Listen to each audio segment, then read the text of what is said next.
오늘 말씀의 제목 함께 읽어보겠습니다. 빈손에서 첫 열매까지.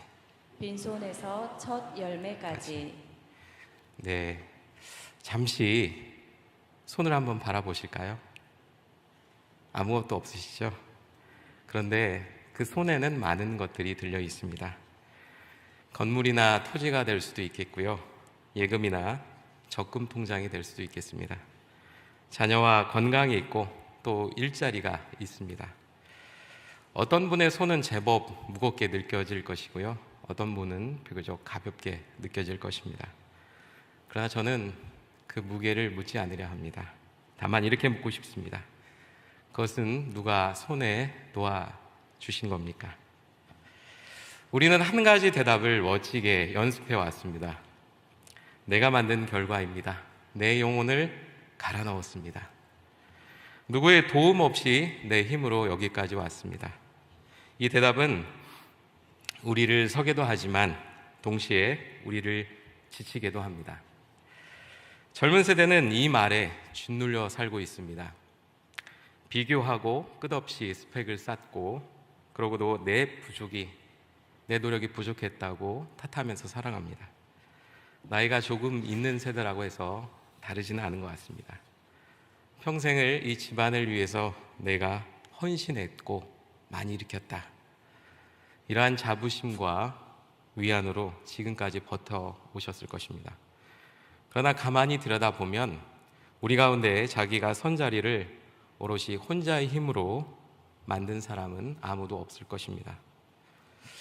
우리 안에는 서로 다른 두 자아가 사는 것처럼 보입니다. 하나는 보여주는 나입니다. 손에 든 것으로 내 자신을 증명하고 또 남과 견주고 그 잣대로 스스로를 채점하는 나입니다. 가족 모임 또 지인과의 모임을 한번 생각해 보십시오. 집을 산 이야기, 또 누군가 도움을 줘서 여행 간 이야기, 또 승진했다는 이야기, 또 자녀가 잘 됐다는 이야기가 들립니다. 그렇게 나오면 조용히 시려놓은 마음이 있지요. 또 다른 사람의 SNS를 방문하고 살짝 살펴보다가 나만 빈손인 것 같아서 조용히 서둘러 나오는 마음, 그것이 이 자아의 표정입니다. 그런데 이 자아는 결코 쉬지 못합니다. 손이 비면 자기도 사라지기 때문이지요. 그러나 우리 안에는 또 다른 자아가 있습니다. 바로 받은 나입니다. 아무것도 증명하지 않아도 이미 사랑받은 나, 손이 비어 있어도 무너지지 않는 나입니다. 오늘 본문은 그 두 번째 자아가 깨어나는 자리로 우리를 초대하고 있습니다. 어떤 분은 전쟁과 가난을 겪으시면서 빈손으로 여기까지 오셨을 것입니다. 어떤 분은 지금 경쟁의 한복판에서 날마다 빈손인 마음으로 버티고 계실 겁니다. 세대는 달라도 우리는 모두 어딘가에서는 빈손이었습니다. 그리고 그 빈손에 오늘 무엇인가가 들려져 있습니다. 신명기 26장이 바로 그런 사람들의 이야기입니다. 첫 수확을 광주리에 가득 담아 하나님 앞에 나온 사람들이죠. 그런데 이 본문엔 뜻밖의 대목이 있습니다. 무엇을 바치라는 말보다는 무엇을 말하라는 말이 훨씬 더 길게 나옵니다. 드리는 동작은 한두 절인데 외워야 할 고백은 5절이 넘습니다. 마치 하나님께서 이렇게 말씀하시는 것 같습니다. 내 손에 든 것보다 내 입에서 나오는 말을 내가 듣고 싶다. 본문이 놓인 자리도 그렇습니다. 광야 40년이 끝나고 약속의 땅 그 건너편에 있습니다. 한 세대가 통째로 광야에서 묻혔고 이제 그 자녀들이 강을 건너서 새 땅으로 들어가려 합니다. 모세는 알고 있습니다. 그들의 땅에 들어갈 집을 짓고 또 추수를 시작하게 되면 머지않아 그 모든 것을 당연한 내 것으로 여기게 되리라는 것을요. 그래서 풍요가 시작되는 바로 그 자리에 망각의 닻을 하나 미리 내려두십니다. 본문이 우리에게 묻습니다. 감사란 무엇입니까? 손에 무언가를 들고 오는 일입니까? 아니면 입으로 무언가를 고백하는 일입니까? 그래서 오늘 세 가지 말씀을 나누려 합니다. 성도님이 서신 자리, 걸어오신 이야기, 거두신 열매, 그 셋을 누구의 것으로 볼까 하는 것입니다. 본문 1절과 2절 말씀인데요. 다시 한번 읽어보실까요? 시작. 내 하나님 여호와께서 내게 기업으로 주어 차지하게 하시는 땅에 내가 들어가서 거기에 거주할 때에 내 하나님 여호와께서 내게 주신 땅에서 그 토지의 모든 소산의 만물을 거두어 그것을 광주에 담고 내 하나님 여호와께서 그의 이름을 두시려고 택하신 곳으로 그것을 가지고 갈 것이요. 아멘. 이스라엘은 아직 땅을 받지 않았습니다. 그런데 하나님은 그곳을 벌써 내게 주신 땅이라 부르십니다. 들어가기 전에 이미 받은 땅입니다. 싸워 뺏을 땅도 아니고 또 내가 일구어서 쟁취할 땅도 아닙니다.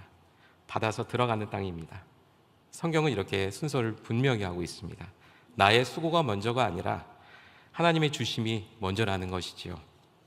게다가 아무 것이나 가져오라 하지 않으십니다.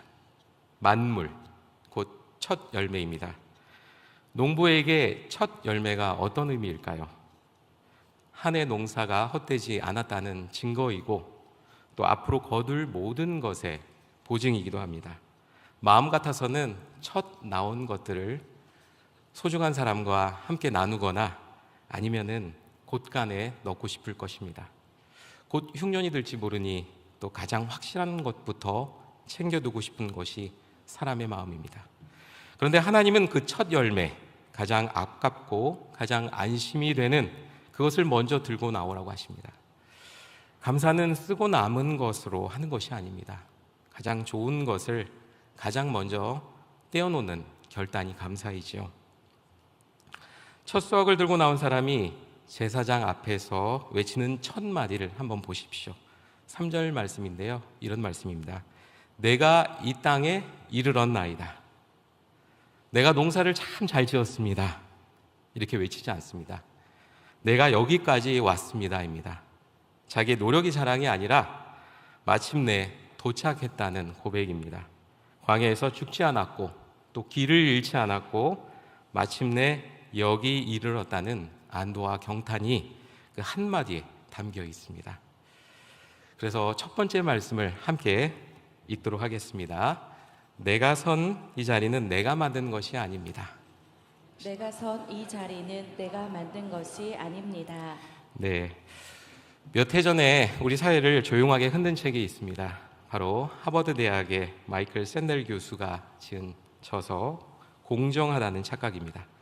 그가 던진 질문은 이렇습니다.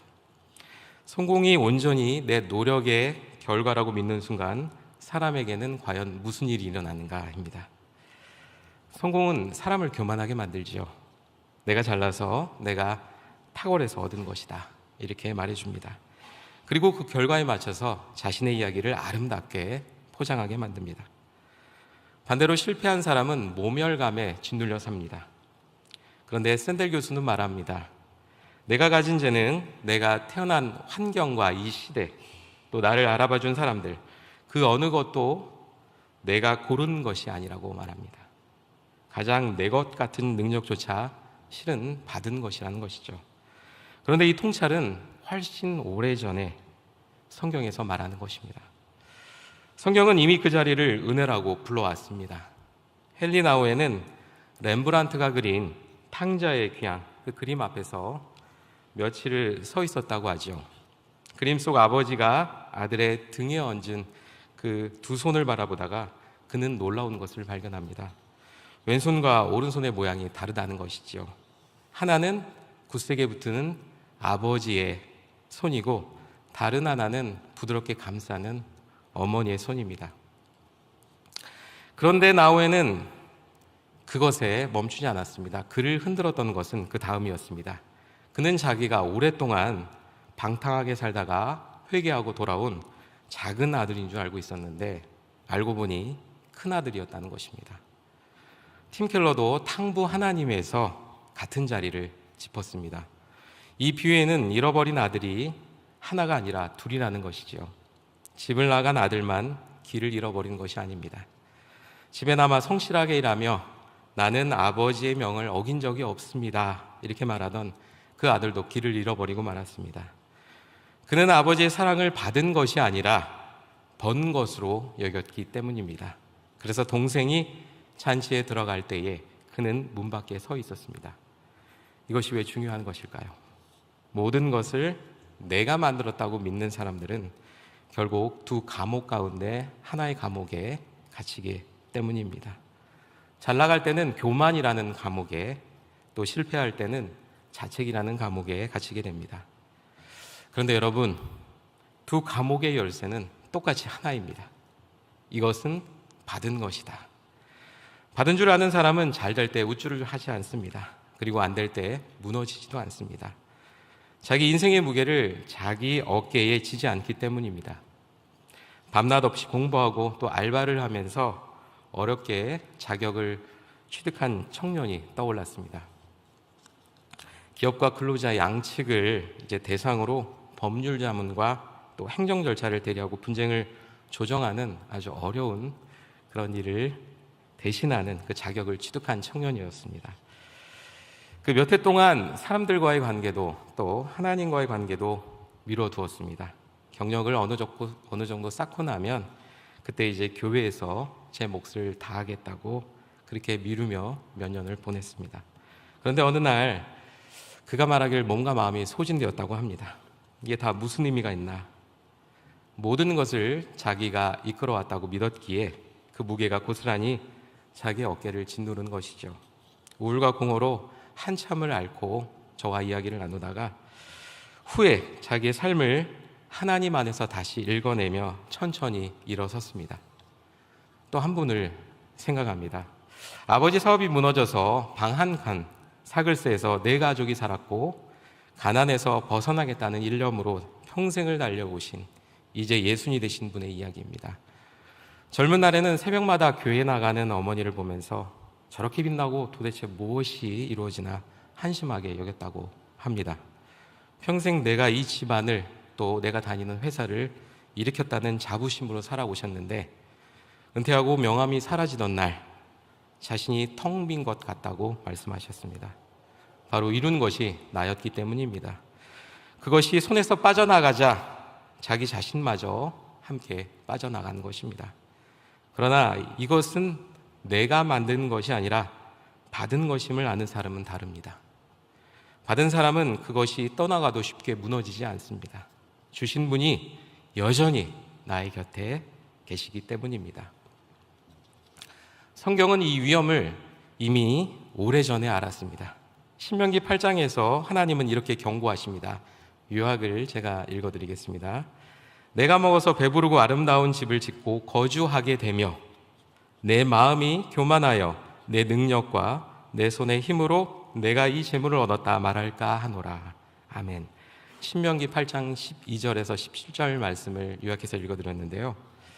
우리를 무너뜨리는 것은 가난할 때보다 풍요일 때가 많습니다. 손에 쥔 것이 많아지면 그것을 누가 주셨는지 잊게 되지요. 그래서 첫 열매의 예배는 해마다 돌아오는 망각의 해독제가 됩니다. 가장 풍성한 때에 가장 먼저 가장 좋은 것을 들고 나와 다시 고백하게 만드니까요.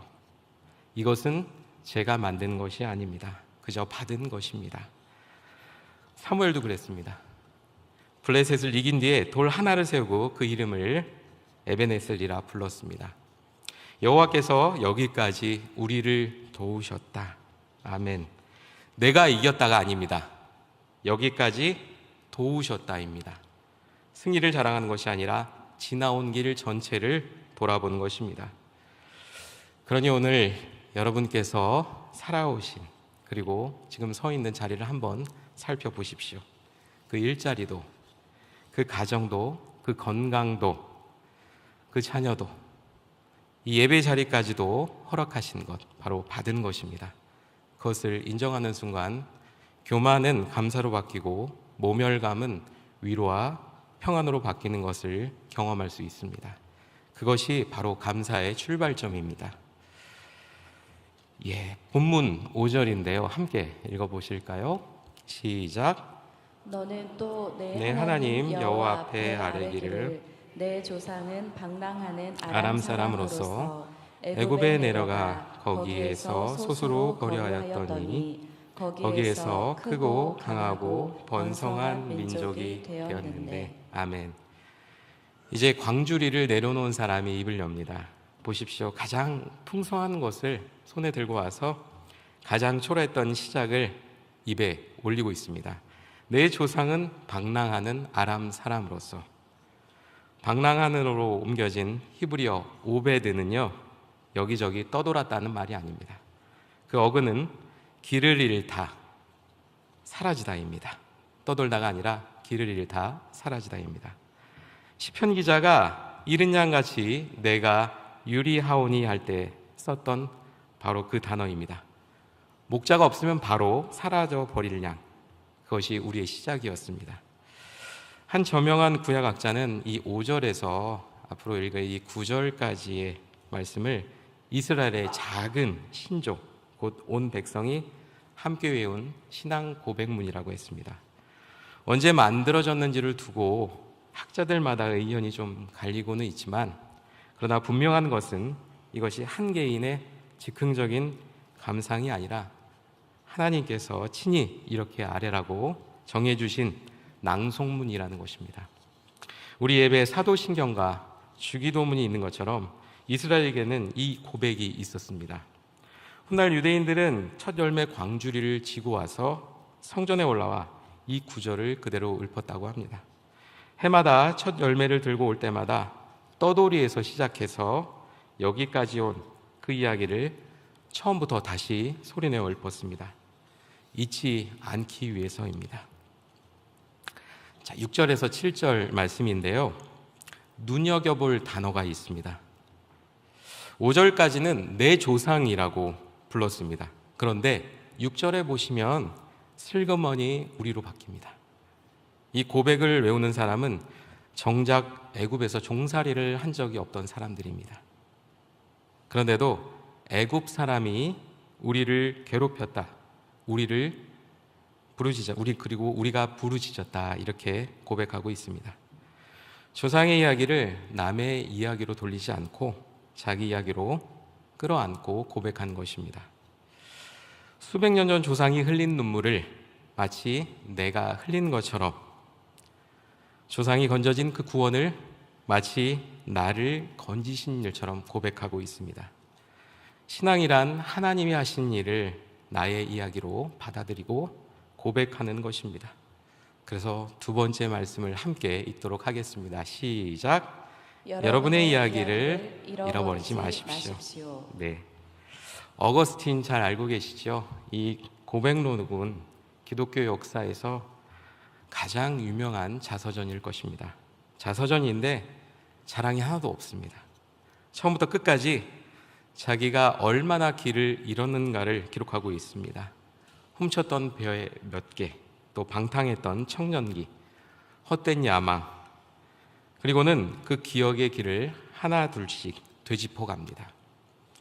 이 고백록 제10권을 보시면 기억에 관한 것들이 담겨 있습니다. 어거스틴은 자기 기억 속으로 내려가면서 아주 놀라운 것을 발견합니다. 자기가 하나님을 찾아 헤맨 모든 길에 하나님께서 이미 먼저 와 계셨다는 것이죠. 그래서 그는 이렇게 고백합니다. 하나님은 내 안에 계셨는데 나는 밖에서 당신을 찾고 있었다고요. 이 책의 첫머리에 그 유명한 문장이 담겨 있습니다. 우리 마음은 당신 안에서 쉬기까지 안식이 없습니다. 우리가 그토록 손에 무언가를 쥐려고 하는 이유가 바로 여기에 있습니다. 그것으로 안식을 얻으려는 것입니다. 그러나 그 손 안에는 안식이 없습니다. 영성의 스승가들은 이 기억을 하나의 영적 능력으로 보았습니다. 기억은 우리가 하나님을 만나는 방입니다.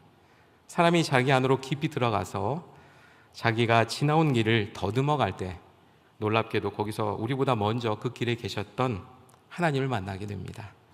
그때 비로소 우리는 알게 되지요. 내가 하나님을 찾아 헤맨 것이 아니라 하나님이 나를 그 길에서 계속 붙들고 계셨다는 것을 말입니다. 한복판을 지날 때는 도저히 알 수가 없습니다. 그 실패가, 그 아픔이, 그 막막한 시절이 도대체 왜 있었는지 그때는 알 수가 없습니다. 그런데 한참 뒤에 돌아보면 흩어져 있던 그 점들이 하나의 선으로 이어져 있다는 것을 알게 됩니다. 이 고백을 드리는 사람들이 그래야 했습니다. 방랑과 종살이, 부르짖음, 들으심, 인도하심, 그 흩어졌던 점을 이어보면 하나님의 손길이라는 것이, 그 한 줄의 선이 보이는 것입니다. 유진 피터슨의 신앙의 길을 이렇게 정리할 수 있는데요. 한 방향으로의 오랜 순종, 이렇게 정리할 수가 있습니다. 바로 오래 걸어본 사람만이 뒤를 돌아볼 수 있다는 것인데요. 뒤를 돌아본 사람만이 자기가 걸어온 그 길이 인도받은 길임을 알 수 있습니다. 신앙이란 바로 이 점들을 이어볼 수 있는 눈이 되기도 합니다. 문제는 우리가 너무 쉽게 잊는다는 것이죠. 광야에서 하나님 살려만 주시면 평생 감사하며 살겠습니다 부르짖다가 막상 젖과 꿀이 흐르는 땅에 들어서면서 그 광야를 까맣게 잊고 맙니다. 건진받은 사실은 기억하면서 누가 건졌는지는 바로 잊어버립니다. 그래서 성경은 끊임없이 기억하라 하지요.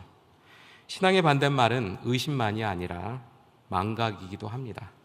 있는 순간 우리는 우리를 건지신 그 손까지 함께 놓아버리게 됩니다. 그래서 하나님은 그 기억을 눈에 보이게 붙들어 두라 하셨습니다. 광야에서 만나를 먹이신 뒤에 그 만나 한 그릇을 항아리에 담아서 대대로 간직하라 하셨지요. 배부른 날이 오면 굶주리던 날의 은혜를 잊을 것을 알고 계셨기 때문입니다. 우리에게도 그런 항아리가 필요합니다. 기도 응답을 적어두었던 작은 수첩, 또 힘들었던 시절을 함께 건넌 사람과 나누었던 대화들, 해마다 돌아오는 감사의 예배, 가만두면 그 기억은 모래처럼 손가락 사이로 빠져나가고 맙니다. 붙들려는 의지가 있어야 비로소 감사가 우리 안에 남게 되는 것이죠. 이제 우리의 차례입니다. 성도님의 인생에서 망해가던, 또 떠돌이었던 자리는 어디였습니까? 누군가에게는 가난이었겠죠. 또 누군가에는 무너진 사업이었을 것입니다. 갑작스런 이별도 될 수 있고, 치료할 수 없는 병이었고, 또 도망치듯 빠져나왔던 그 자리였을 것입니다. 그 자리를 누가 통과시켰습니까? 어떻게 여기까지 오실 수 있었는지요? 그 점들을 가만히 이어보면 우리에게도 같은 고백이 나올 것입니다. 네, 9절 말씀인데요. 함께 읽어보실까요? 시작. 이곳으로 인도하사 이 땅 곧 젖과 꿀이 흐르는 땅을 우리에게 주셨나이다. 아멘. 네, 고맙습니다. 이 한마디가 아니라 지나온 이야기를 처음부터 다시 더듬어서 그 점들을 잊고 그 기억을 입으로 고백하는 것입니다. 그러니 그 이야기를 마음속에만 담아두지 마십시오. 자녀에게, 또 후배에게, 다음 세대에게 들려주십시오. 내가 이렇게 살아왔다, 이런 고백이 아니라 하나님이 나를 이렇게 인도하셨다는 그런 말씀을 들려주십시오. 우리가 떠나도 그 이야기는 남습니다. 어쩌면 그 이야기가 훗날 누군가 자기만의 광야를 건널 때 붙들 수 있는 단 하나의 밧줄이 될지 모릅니다. 네, 마지막인데요. 본문 10절에서 11절 말씀을 함께 읽겠습니다. 시작.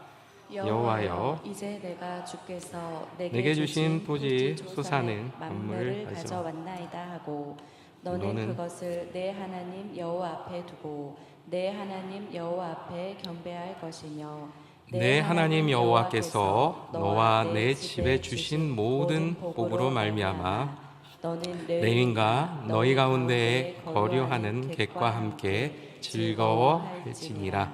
아멘. 긴 고백을 마친 사람이 마침내 손을 펴니다. 10절에 첫 마디 여호와여 다음에 나오는 단어가 이제입니다. 방랑하던 조상에서 시작해서 종살이와 또 광야를 거쳐서 그 부르짖음을 지나 그 긴 기억의 길을 나와서 이제라고 말합니다. 그리고는 엎드려 경배합니다. 그런데 본문은 거기서 멈추지 않습니다. 10절이 하나님을 향해 위로 올려드리는 예배라고 한다면 11절 곧장 옆으로 돌아서는 것을 알 수 있습니다. 레위인과 거류하는 객과 함께 즐거워할지니라. 레위인은 물려받을 땅이 없는 사람입니다. 그리고 객은 떠도는 나그네이죠. 받은 은혜가 하나님께 올라갔다가 다시 가장 가진 것이 없는 사람들에게 흘러내려갑니다. 감사가 경배에서 끝나지 않고 잔치로 번지는 것입니다. 눈여겨보십시오. 본문은 함께 즐거워하라고 말합니다. 감사를 의무로 명령하는 것이 아니라 기쁨으로 명령했습니다. 더 나아가서 함께 누리는 기쁨입니다. 성경에서 참된 기쁨은 언제나 식탁을 함께 둘러앉는 그림으로 나타났습니다. 혼자 자신만의 곳간을 채우고 감사하는 그런 그림이 아닙니다. 어쩌면 하나님은 우리에게 이렇게 말씀하시는지 모릅니다. 내가 받은 것을 나눌 사람이 있다면, 그리고 그 나눌 것을 나누지 않는다면 그 풍요는 아직 너에게 복이 아니다. 마지막 말씀입니다. 함께 읽어보실까요? 시작. 나의 감사를 혼자 삼키지 마십시오. 우리는 각자 도생의 시대를 살아가고 있습니다. 혼자 밥을 먹고 혼자 술을 마시고 또 홀로 사시는 어른들이 많이 계시지요. 우리는 점점 혼자 먹고 혼자 누리고 혼자 버티는 삶을 살아갑니다. 그런데 참 이상합니다. 풍요해질수록 사람들은 더 외롭고 불안해짐을 느낍니다. 손에 쥔 건 많은데 함께 나눌 식탁이 사라진 것이죠. 하버드 대학이 80년 넘게 사람들의 삶을 추적한 유명한 연구가 있습니다. 무엇이 사람을 끝까지 건강하고 행복하게 만드는가입니다. 그것은 돈도 명예도 또 성공도 아니었습니다. 답은 단 하나였는데요. 따뜻한 관계였습니다. 곁에 함께 밥을 먹을 사람이 있었는가? 그것이 한 사람의 인생을 갈랐다는 것입니다.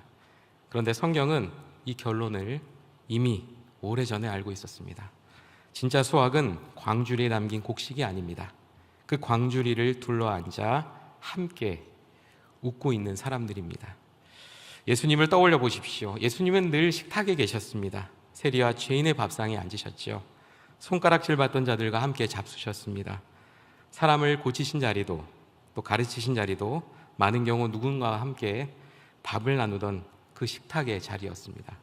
그리고 이 땅에서의 마지막 밤, 그분이 제자들에게 남긴 것도 바로 한 끼의 식사였습니다. 이것은 너희를 위한 나의 몸이라. 받아서 감사하고 또 떼어서 나누어 주셨습니다. 그것이 그날 밤의 순서였고 예수님이 평생 살아내신 삶의 모습이었습니다. 그러니 받을 것을 나눌 식탁이 있다는 것은 바로 예수님이 걸으신 그 길 위에 설 수 있는 일입니다. 헬리나우에는 성찬의 그 순서를 인생의 순서로 이렇게 읽어내렸습니다. 사랑하는 사람으로 우리가 택함을 받고 축복을 받고 그리고 부서집니다. 바로 부서진 그 자리에서 비로소 우리는 누군가의 양식이 되는 것이죠. 열매를 드리는 우리도 물어야 합니다. 이 받은 것을 누구의 식탁으로 흘려보낼 것인가? 본문이 친절하게도 짚어줍니다. 바로 외로운 사람, 가진 것이 없는 사람들입니다. 혼자 사시는 이웃, 또 어른들이 계십니다. 낯선 땅에 들어와 일하는 외국 노동자와 그 자녀들이 그렇습니다.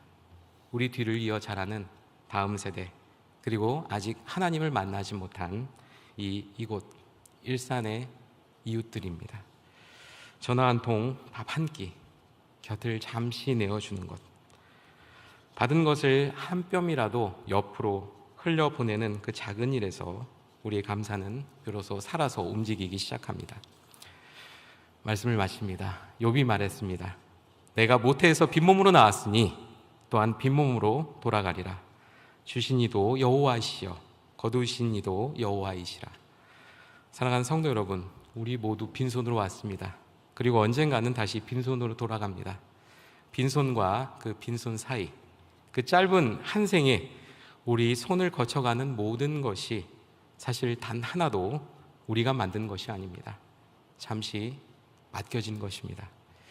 첫 열매를 드린다는 것은 움켜진 손을 펴는 일입니다. 이 수확은 본래 제 것이 아니었습니다. 이렇게 인정하며 손바닥을 펴는 일입니다. 그때 비로소 그 손에 다시 무언가를 받을 수 있고 또 흘려보낼 수 있게 되는 것입니다. 오늘 잠자리에 드시기 전에 잠시 눈을 감고 이렇게 세 가지를 물어보시면 좋겠습니다. 먼저, 지금 내가 선 자리에서 내가 내 힘으로 이뤘다고 믿어온 것은 무엇입니까?